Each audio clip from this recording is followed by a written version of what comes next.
Hey guys, welcome back to another video. We're gonna be watching a video from Law by Mike. I'll leave the original in the description. Uh, we're reacting to the Skibidi toilet scandal. We're finally having a real lawyer look into this, and this could be game changer for everything is gonna happen. Like moving forward. This is going to be on my main channel, so I can be able to post it, because I'm not able to post any videos 15 minutes above for some reason. I'm trying to work on that, don't worry, but this is going to be on my main channel, so if you guys are wondering why this is on my main channel, even though I said it's going to be on my reaction. Same with another video, couple of videos, but let's get into it. Let's see. I'm investigating one of the largest creator lawsuits in years. The creator of one of the biggest YouTube franchises, Skibidi Toilet, is supposedly being robbed and silenced. Another company claimed it owned the whole thing, got real episodes removed from YouTube, and sent an email with a threat: negotiate by tomorrow or the whole channel will be deleted. Now a settlement has been announced, but it still leaves multiple questions unanswered. So I'm interviewing someone who says they have evidence, going through the court filings myself, and by the end, I'll make the creator of Skibidi Toilet a personal offer. It starts with the amount of money Skibidi Toilet is worth. Across YouTube, Skibidi Toilet videos got roughly 65 billion views in 1 year alone. At conservative ad rates, that kind of traffic can mean hundreds of thousands of dollars a month from YouTube. Then there's the brand side, toys and major retailers, an official Fortnite skin, and a movie reportedly linked to Michael Bay. The exact value of the franchise is hard to know, but it's likely worth millions. And all of that started with one creator, Alexei Gerasimov.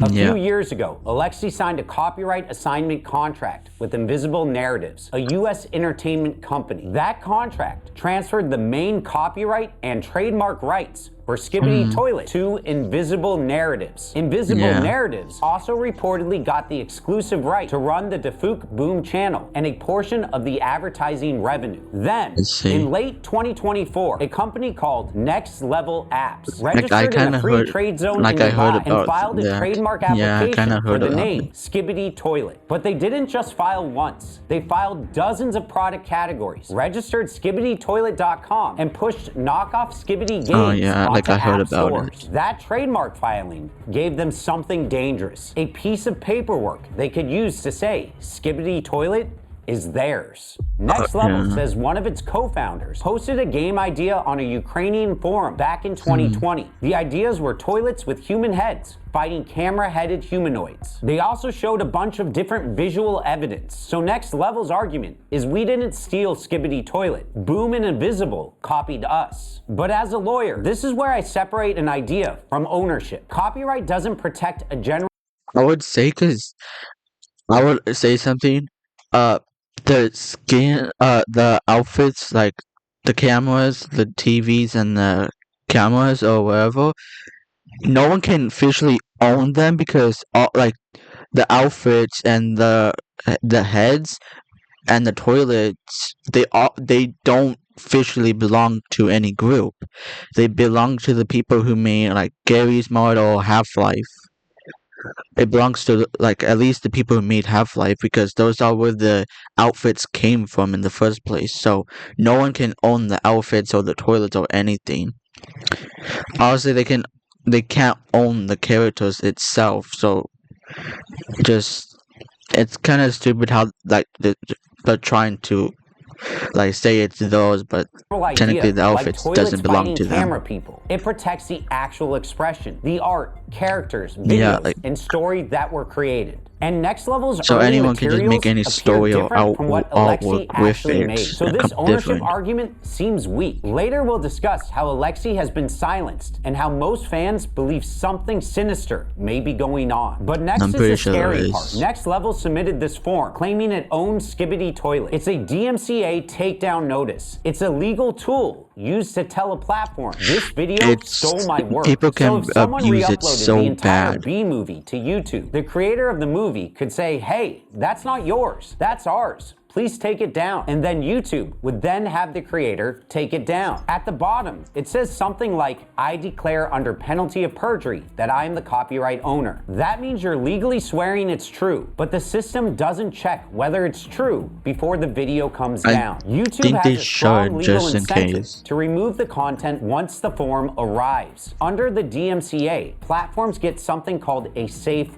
harbor, meaning they usually won't be blamed for a user's copyright infringement if they remove videos quickly after a valid takedown notice. So if the form looks valid, YouTube usually removes it first and asks questions later. So the system runs on a dangerous assumption that the person filing the notice is telling the truth. So YouTube treated the claim like it was real and removed access to Skibidi Toilet Season 25, the all-episode video. Like, I'm already noticing, like, people can abuse it really badly. Something even more aggressive. The day after the takedowns, this email arrived. The first line says, we're the current owners of Skibidi Toilet. We would like to negotiate by tomorrow. So they gave them 1 day to respond. That's actually stupid. They should have gave them, I'm pretty sure you're supposed to be given a warning, like, until, like, when, not like a day though. Season looks like this. It's getting millions and millions of views. So when someone issues a DMCA takedown, those views can drop drastically. Invisible Narratives claims the company lost millions of viewers and significant ad revenue. What makes it even worse is while the real Skibidi was losing millions of views, Next Level started posting knockoff games and clips. And when Invisible Narratives allegedly tried to take down those knockoff uploads by filing their own copyright takedown forms, Next Level filed counter notices to protect the fakes.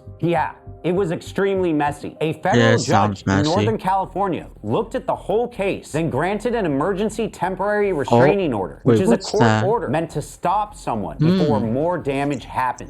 Judges don't give emergency orders very often. Emergency release means the court saw a serious risk of harm before the normal process could play out. That's a major early win for Invisible Narratives. But then the judge turned the emergency order into something stronger, a preliminary injunction. That basically means a longer lasting restraining order. Next Level violated it anyway. YouTube took down episode 77 because of an old takedown request that Next Level never pulled back. The episode stayed offline for 57 days. The court found Next Level in civil contempt, and they had to pay $160,000. So legally, that's a lot of money. Was winning the early fights. But that brings up a stranger question. Where was the guy who actually made Skibidi Toilet? Yeah, like, why was he part of Invisible Narratives versus Next Level Apps. Alexi's name isn't on it. He's not a plaintiff. It should have been, because means you have the right to bring the lawsuit yourself. And when you give someone else your copyright, you usually give them the right to protect it in court too. That means Alexi likely couldn't sue Next Level and couldn't file his own takedowns. He probably gave up those rights when he signed the contract. And this is where I have two opinions at once. Legally, I get why Invisible is the plaintiff. It owns the assigned rights. It's the cleanest party to sue. But personally, I also think fans are right to care about Alexi. Fans didn't subscribe to a copyright assignment. They subscribed to Alexi's style, his weird humor, and the world he built one episode at a time. I only subscribed because how good it was, not just because of a business. Discord messages started spreading where Alexi told fans he felt completely isolated from the process. Other screenshots made fans question whether he was even being paid. Alexei was not being paid, or at least have big problems with getting paid. I spoke with a former employee of Invisible Narratives. What he told me that Alexei had problems receiving money because he was Russian. When Alexei gave the Skibidi rights to Invis in 2023, US sanctions against Russia made it very hard for him to get paid by American companies. Fans also pointed to leaked messages where Alexi allegedly said he felt trapped, scammed, and lied to. He sent messages to some YouTubers and saying that he was not being paid and was almost broke. He also said that he lost control of his YouTube monetization in 2024. So if that is true, then he basically lost his main income from the channel. Recently, Invisible Narratives renamed his YouTube channel from Defuk Boom to just Skibidi, with no announcement from Alexei. Fans noticed extremely quickly. The hashtag #BringBoom_back started trending, with thousands of posts demanding Alexei get creative control back. Invisible Narratives responded publicly, saying Alexei remains an executive producer and continues to earn from the franchise. But we haven't seen his full contract, so we don't really know what he agreed to, or what he's allowed to say. And I get why fans are reacting this way. This isn't just a name change. It looks like the creator who built Skibidi Toilet had been pushed behind the company, now controlling it. Everything what Invisible Narratives released on the Fukum channel so far has been terrible. There is no even. Yeah, I agree. It's like complete garbage. This explains the emotion behind the backlash. Is just garbage. To fans, the contract didn't just move rights. It changed who they felt was steering the channel. And legally, that makes sense. Alexei signed over the IP and exclusive rights to run the channel to Invisible Narratives. Invisible Narratives has also said parts of the agreement are confidential. So when fans say, let Boom speak, they're asking a fair question. Can the original creator explain what happened without getting hit with a breach of contract lawsuit? Yeah, like there should be a way for him at least. But the full interview never came out because Alexei wanted to approve his quotes. According to the journalists, there were some very interesting restrictions in place.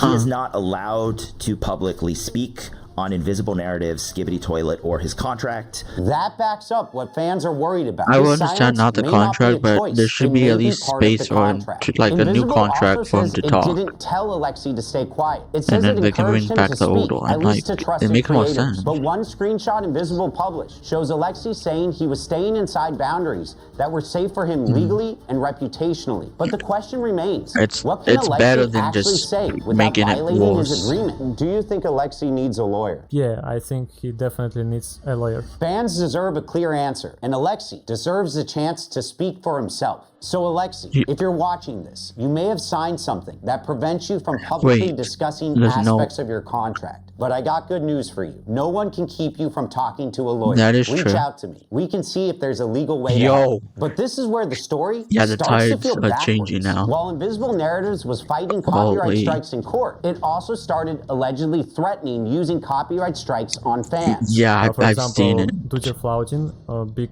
animation channel, received strikes from Invisible Narratives just because he did not respond to message about working with them. Creators who had spent months making Skibidi fan games, animations, and remix videos supposedly started getting copyright strikes or emails from Invisible Narratives. Another YouTuber, One More Animator, also received strikes, but they don't even reach out to him. After he got strikes, he contacted them and asked to remove the strikes, and that's when company say that he need to sign the contract. One DMCA notice went after Skibidi Toilet characters inside Gary's mod, the same word Alexei used to make Skibidi Toilet in the first place. Alexei said he didn't send it. Reports said the notice came from Invisible Narratives. Isn't that exactly what Next Level did to them? Kind of. Invisible takedowns are different because Alexei gave them rights to Skibidi Toilet. It doesn't mean to strike Gary's mod because like the Next Level. But that doesn't mean every fan use is automatically illegal. Fair use can still matter. And copyright enforcement should be careful. They should go after fake official apps, commercial knockoffs, and people who are confusing fans. Not the fans who helped make the franchise valuable. Because you can end up turning them against you. After we started the Let Boom Speak movement in April, Invisible Narratives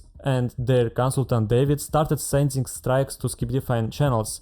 In total, they sent 27 strikes to 10 channels. As far as I know, they were not striking random Skibidi channels. They were mostly striking people who spoke against them. The strangest example I was given wasn't even about a Skibidi episode. It was about a screenshot used for commentary. There was also a very strange situation with David. He struck some of my videos because his Discord profile picture appeared in screenshot that I showed. His public Discord profile picture, and he claimed copyright ownership of it. In my opinion, showing someone profile picture inside screenshots of commentary is not the same thing as stealing someone's artwork or content. It was part of the context I was talking about. If true, I agree with that. That's where fair use matters. A screenshot used to explain a controversy is very different from stealing someone else's content. Just because you have the legal right to do something doesn't mean it's the smartest move. A lot of game companies learned this years ago. Some even let creators make videos about their games because they know fan content can help the brand grow. But imagine being the kid who spent 6 months making a Skibidi fan video only to get a copyright strike or email from the company. To a fan, that can feel like betrayal. To be fair, Invisible says that the licensing deals were to form an alliance that was supposed to give some creators a licensed way to build and monetize inside Skibidi. And they produced a text message allegedly showing Alexei approved of some takedowns, at least back in 2024. And that's what makes this whole case so strange. On paper, it's Invisible Narratives versus Next Level. Two companies accusing each other of taking control of a franchise through lawsuits and takedown threats. But underneath all of that is Alexei, the creator who made Skibidi Toilet before it became big enough to move from YouTube into a much larger entertainment business. Fans didn't fall in love with these corporations. They followed one person's bizarre internet world until it became valuable enough for everyone else to fight over. And now the fans are caught in the middle. Copyright law is supposed to protect creators. It's not supposed to punish the communities that helped support them. So my hope is that this video brings attention to what's happening, pushes everyone involved to stop abusing takedown notices, and reminds Invisible Narratives what fans are actually asking for. They don't want a brand statement. They want to hear from Alexei. Yeah, it's stupid how people just abuse the copy strike thing. It's very stupid. I'm saying, if I start getting a copy strike, you already know it's probably someone trying to take this video down, but there's nothing going against probably that person, but who ever knows. I don't know, dude. Well, this is just the end of the video, I guess. Goodbye.